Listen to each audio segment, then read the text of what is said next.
a lot of wrestlers today don't know you spent time in All Japan. And we're talking like working Misawa, Giant Baba, people like that. Years before a lot of people knew about you in the States. What was that experience like? I mean, I know it was, no, I don't want to say a short tour, but I mean, man, that's quite an experience to get in.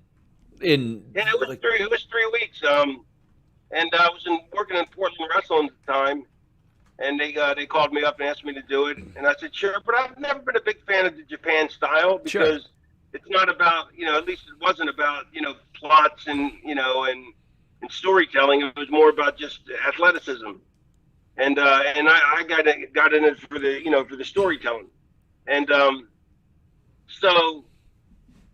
they asked me. Bob actually even asked me to come back at the end of the tour when he was paying me.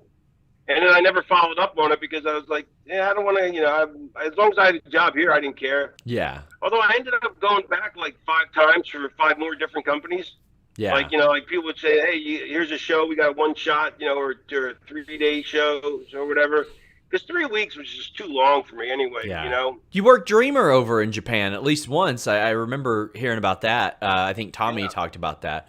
But, I mean, it's just like, it's so wild. It's like you're over there and it's Giant Baba, and you're teaming with Stan Hansen, and they're like, here's Kenta Kobashi, and that was like in 1990 or something. It was well before a lot of that. But something else that I saw, because I was like, let me see if there's anything like that. You know what's funny, go ahead. Real quick before you say that, I saw Bobby Fulton works for Billy Corgan for the NWA, which I was at recently. He works because I'm a road agent there. Yeah. And yeah, I forgot to say, I'm a road agent for NWA, so I do that as well. But I missed the whole last year because of my knee surgeries. But I just did another one like a couple weeks ago. Yeah. But Bobby Fulton was there, and Jody Malenko showed up just to say hi because he lives in Tampa. Yeah. And so the 3 of us were all on that same tour that I was on in All Japan. That's wild. That is so wild. Yeah, isn't that crazy? Yeah.